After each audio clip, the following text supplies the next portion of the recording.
Ya, bismillahirrahmanirrahim. Assalamualaikum warahmatullahi wabarakatuh. Waalaikumsalam warahmatullahi Waalaikumsalam wabarakatuh. warahmatullahi wabarakatuh.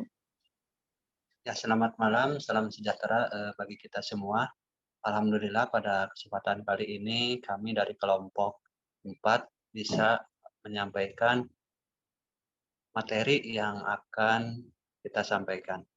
Nah, yang terhormat juga kepada Ibu dosen, Ibu Sari, yang kami hormati dan kepada rekan-rekan semua yang kami banggakan. Insya Allah pada kesempatan kali ini kami akan menyampaikan materi yaitu tentang literasi digital, teknologi informasi dalam bimbingan dan konseling. Nah, untuk mengefektifkan waktu, untuk materi yang pertama, saya persilakan kepada Teh Indah Migunani. Waktu dan tempatnya saya persilakan. Baik, terima kasih kepada Kang Uryandi yang sudah membuka presentasi kita pada malam hari ini. Di sini saya akan menjelaskan materi mengenai persepsi tentang konsep literasi digital. Nah, persepsi mengenai konsep literasi digital itu tentu sangat luas ya, terutama jika dikaitkan dengan berbagai bidang. Maka persepsi yang akan dijelaskan di sini lebih kepada persepsi tentang konsep literasi digital yang dipandang dari berbagai ahli teknologi digital itu sendiri. Pada tahun 2018, United Nations Educational, Scientific, and Cultural Organization, atau disingkat sebagai UNESCO, mendefinisikan literasi digital sebagai kemampuan individu untuk mengakses, memahami, membuat, mengkomunikasikan, dan mengevaluasi informasi melalui teknologi digital. Dalam buku berjudul Peran Literasi Digital di Masa Pandemik tahun 2021 oleh Devri Suherdi, pengertian literasi digital adalah pengetahuan serta kecakapan dalam memanfaatkan media digital, seperti alat komunikasi, jaringan internet, dan lain sebagainya. Di sini tadi saya sudah sebutkan bahwa kita akan memahami persepsi mengenai konsep literasi digital itu dari sudut pandang para ahli. Di sini ada beberapa pengertian yang diambil dari para ahli mengenai persepsi konsep literasi digital. Pengertian yang pertama itu dari pengertian literasi digital menurut Paul Gilster. Pengertian literasi digital adalah kemampuan seseorang dalam memanfaatkan informasi dalam berbagai bentuk. Pengertian literasi digital adalah baik itu kemampuan memanfaatkan dari sumber dari perangkat komputer ataupun dari ponsel. Kemudian yang kedua, ada pengertian literasi digital menurut Douglas A.J. Belshaw. Mohon maaf kalau ada salah dalam pengucapan. Pengertian literasi digital adalah bisa dijelaskan dengan 8 elemen literasi digital, yakni yang pertama adalah kultural. Di sini kultural adalah pemahaman ragam konteks pengguna dunia digital. Kemudian yang kedua ada kognitif. Kognitif di sini adalah daya pikir dalam menilai konten. Kemudian yang ketiga yaitu konstruktif. Nah, konstruktif ini adalah reka cipta sesuatu yang ahli dan aktual. Kemudian selanjutnya ada komunikatif. Komunikatif di sini disebutkan bahwa memahami kinerja jejaring dan komunikasi di dunia digital. Kemudian selanjutnya ada kepercayaan diri. Kepercayaan diri yang bertanggung jawab dalam segala hal yang berhubungan dengan literasi digital. Kemudian selanjutnya ada kreatif. Kreatif di sini yaitu melakukan hal baru dengan cara yang baru. Kemudian selanjutnya lagi ada kritis. Kritis di sini kritis dalam menyikapi sebuah konten. Dan yang terakhir yaitu bertanggung jawab. Bertanggung jawab secara sosial dalam membuat atau memahami literasi digital itu sendiri. Kemudian pengertian selanjutnya mengenai literasi digital yaitu menurut Bowden. Pengertian literasi digital menurut Bowden adalah berakar pada literasi komputer dan informasi. Pengertian literasi digital adalah berkaitan dengan keterampilan teknis mengakses, merangkai, memahami, dan menyebarluaskan informasi. Kemudian pengertian literasi digital selanjutnya yaitu menurut Mayes dan Fowler. Pengertian literasi digital di sini adalah kompetensi digital yang menekankan pada keterampilan, pendekatan, perilaku, dan konsep. Selain itu, pengertian literasi digital adalah berhubungan dengan penggunaan digital itu sendiri yang memfokuskan pada pengaplikasian kompetensi digital.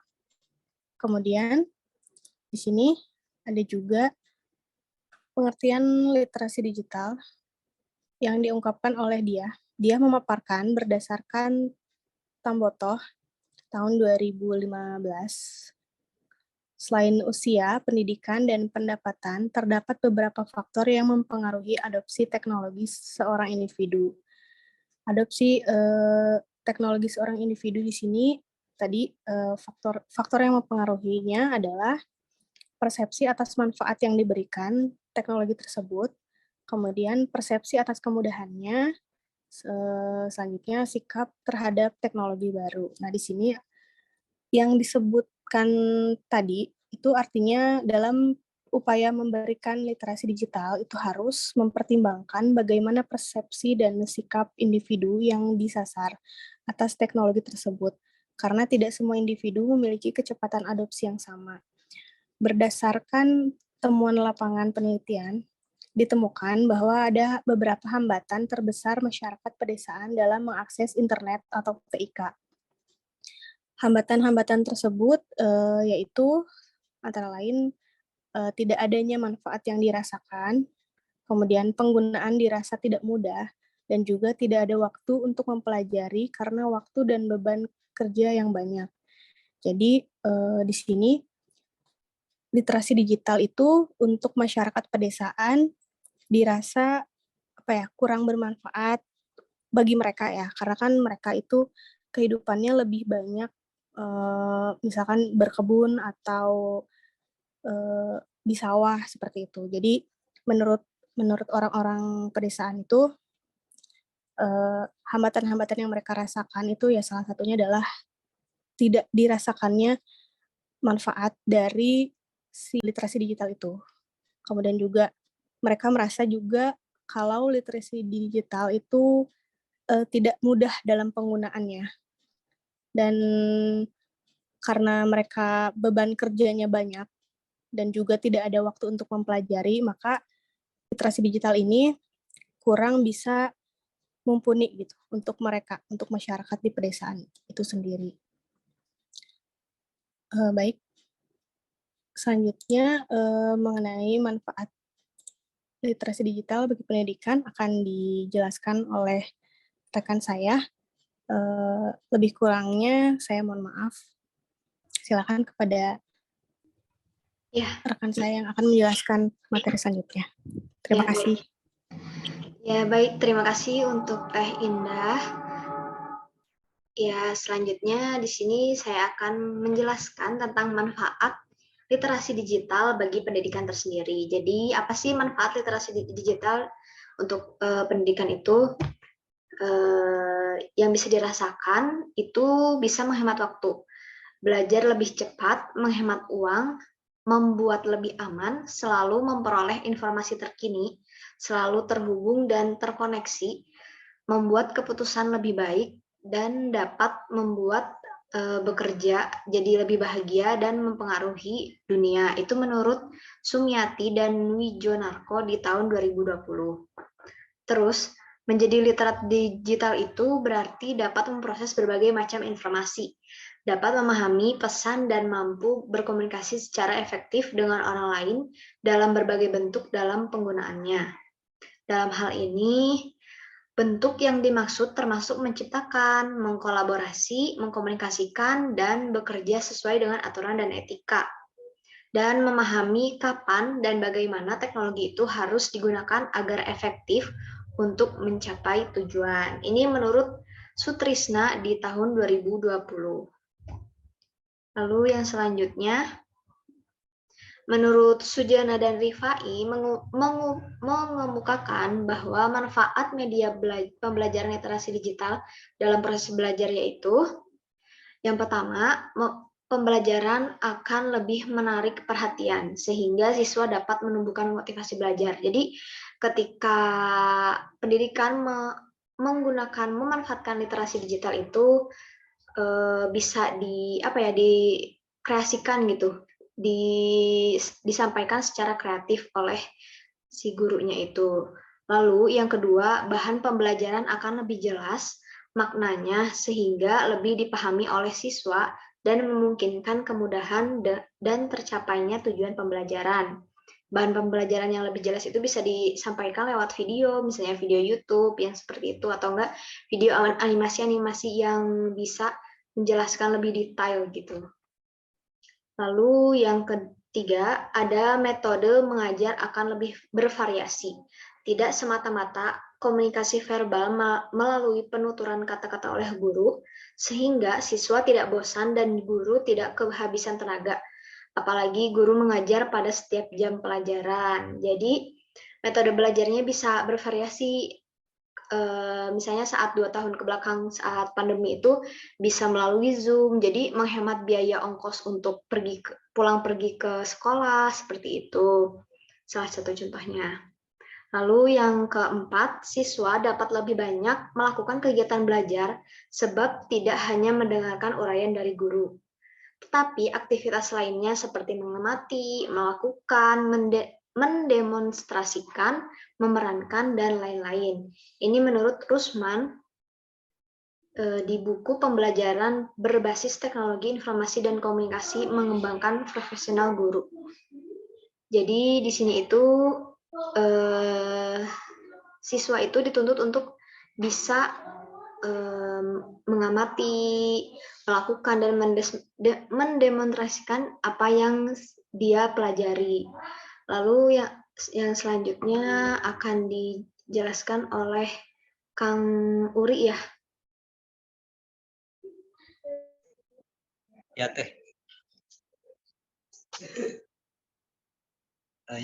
Terima kasih kepada rekan-rekan saya yang sudah menyampaikan materinya. Nah, di sini saya akan menyampaikan materi tentang implementasi dari pemahaman terkait literasi digital bagi pendidikan di Indonesia. Nah, kita ketahui ya bahwasanya 2 tahun kebelakang kita mengalami pandemi yang sangat merugikan bagi kita khususnya dalam pendidikan.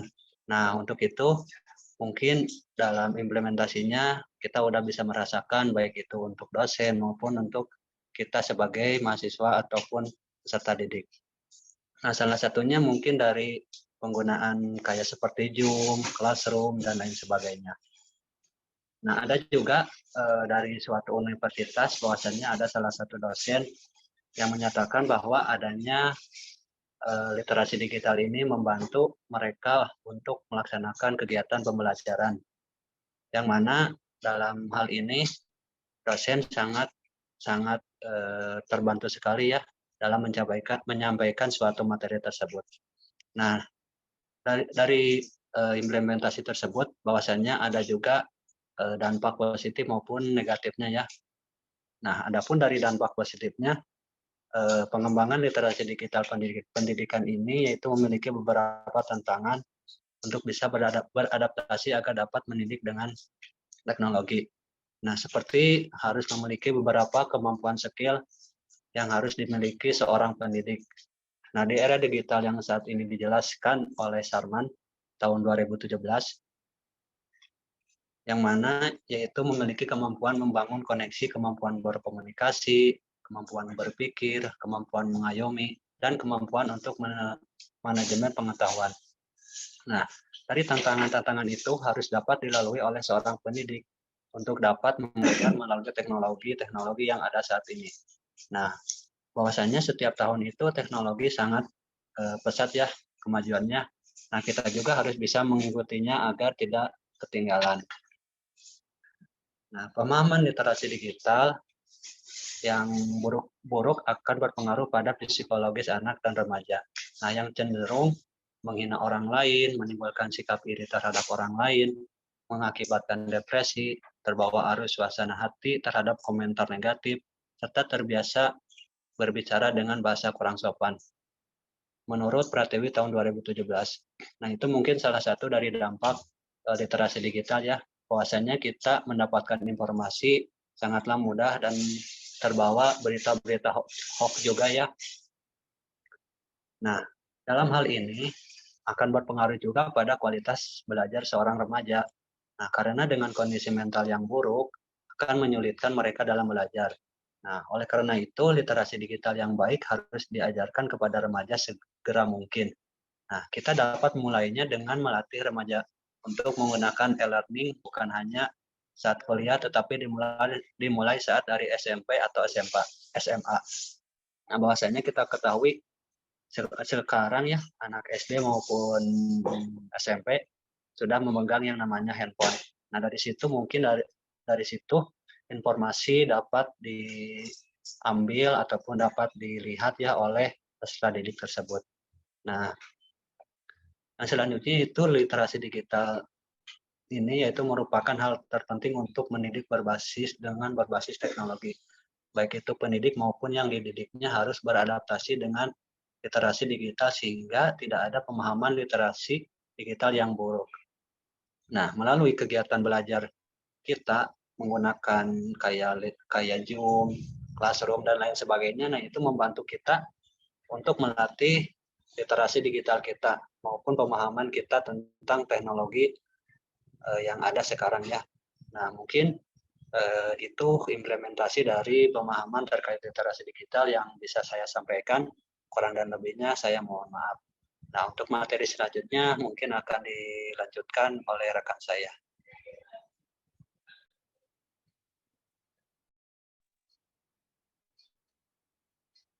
Oke, baik, terima kasih untuk teman-teman yang lain yang sebelumnya sudah menjelaskan dan memaparkan materinya. Untuk yang selanjutnya, ada manfaat literasi digital bagi bimbingan dan konseling. Mungkin tadi yang pertama ada manfaat literasi digital bagi pendidikan ya, kalau untuk sekarang mungkin lebih dikhususkan untuk bimbingan dan konselingnya.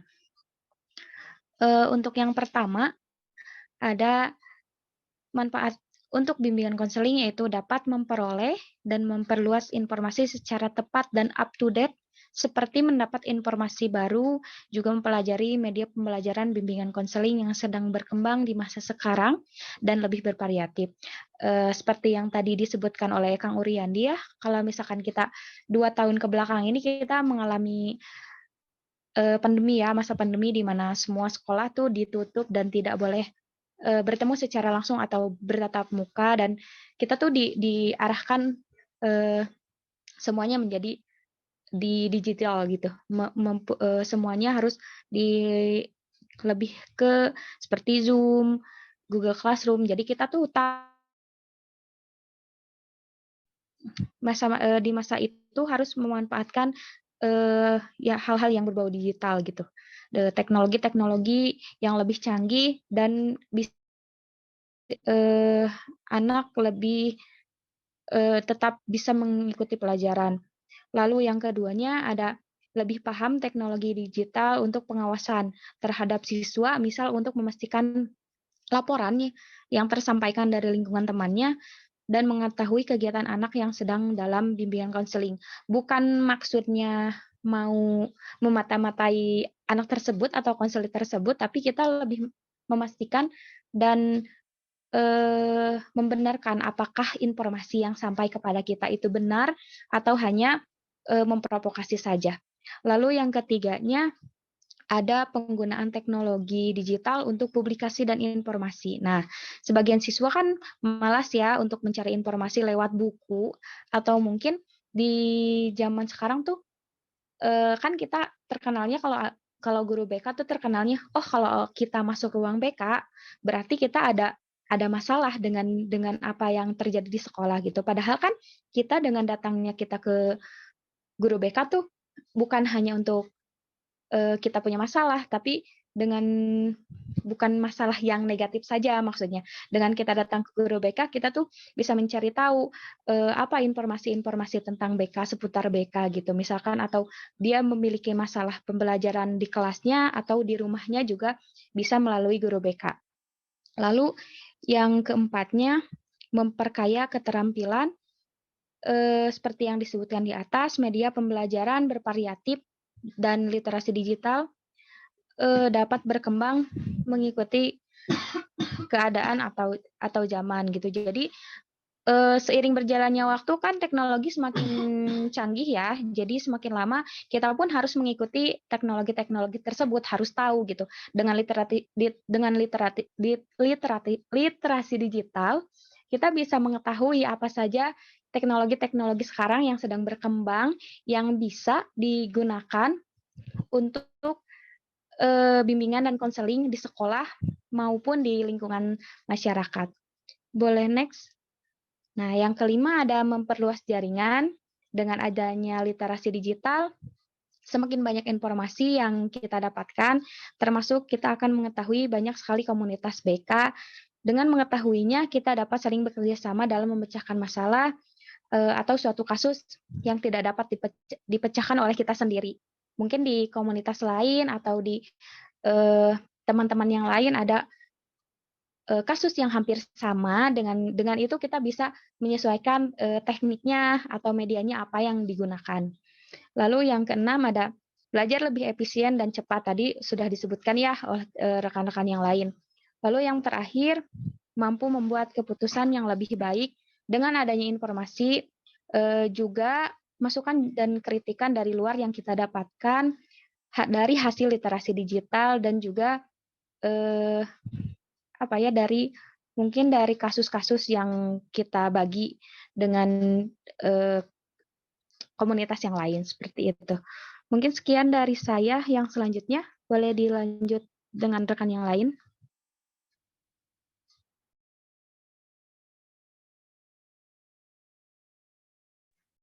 Ya, dengan saya aja. Jadi di sini ada beberapa kendala dalam implementasi konsep literasi digital tersebut.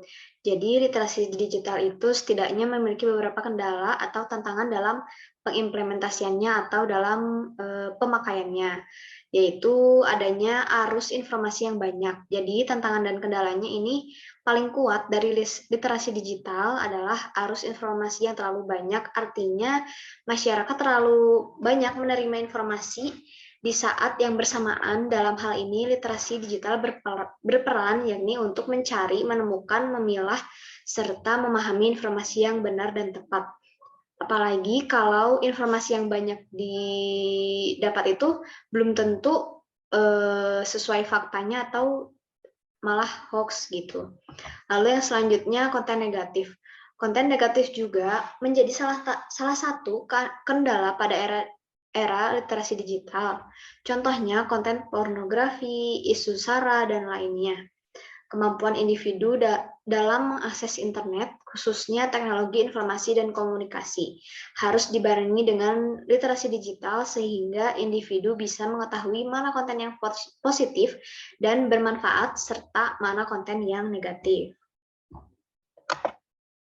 Lalu menurut Dewa Ayudiah A, kendala yang juga dihadapi di Indonesia ialah masih adanya kesenjangan atas akses informasi melalui teknologi digital, terutama bagi masyarakat yang hidup pada garis kemiskinan, tinggal di pedesaan, berusia lanjut, yang sudah umur di atas 60 tahun, dan menyandang disabilitas. Masalah yang ada yaitu belum meratanya tingkat adopsi TIK, teknologi informasi komputerisasi di Indonesia, belum berimbang antara masyarakat yang tinggal di perkotaan dengan di pedesaan. Pada survei ABGI juga pada tahun 2017 menggambarkan angka penetrasi internet di perkotaan dan pedesaan ialah 72,41% versus 48,25%. Jadi sedangkan mayoritas penggunaannya itu berada pada usia 15 sampai 19 tahun dan hanya 16,2% yang berusia di atas 60 tahun. Tantangan lainnya ialah berdasarkan data diri Japelidi pada tahun 2018, pendidikan literasi digital mayoritas masih dilaksanakan pada level perguruan tinggi saja. Padahal mayoritas pengguna aktif internet tidak hanya ada pada perguruan tinggi saja. Data dari Kemendristekdikti menyebutkan jumlah total mahasiswa di Indonesia hanya 6,9 juta jiwa atau 5% dari keseluruhan pengguna internet. Artinya masih banyak di luar angka tersebut yang membutuhkan pendidikan literasi digital, ungkap dia. Bagi mereka yang belum menggunakan internet, hambatan besarnya berdasarkan data Kementerian Kominfo tahun 2018 yaitu tidak tahu cara penggunaan teknologinya, tidak tertarik atau tidak merasa perlu menggunakan karena tidak melihat fungsi internet, dan mahal biaya internetnya. Mungkin sekian dari saya. Yang selanjutnya penutupannya dilempar lagi ke moderator. Silakan. Ya, terima kasih kepada rekan-rekan semua yang sudah menyampaikan materinya. Nah, mungkin itu materi dari kelompok kami yang bisa disampaikan. Mohon maaf bila ada kata-kata ataupun penyebutan yang salah, dan semoga materi dari kelompok kami bisa dipergunakan dan bisa bermanfaat untuk kita semua. Nah, mungkin dicukupkan dari kami, ditutup dengan doa. Alhamdulillah. Assalamualaikum warahmatullahi wabarakatuh.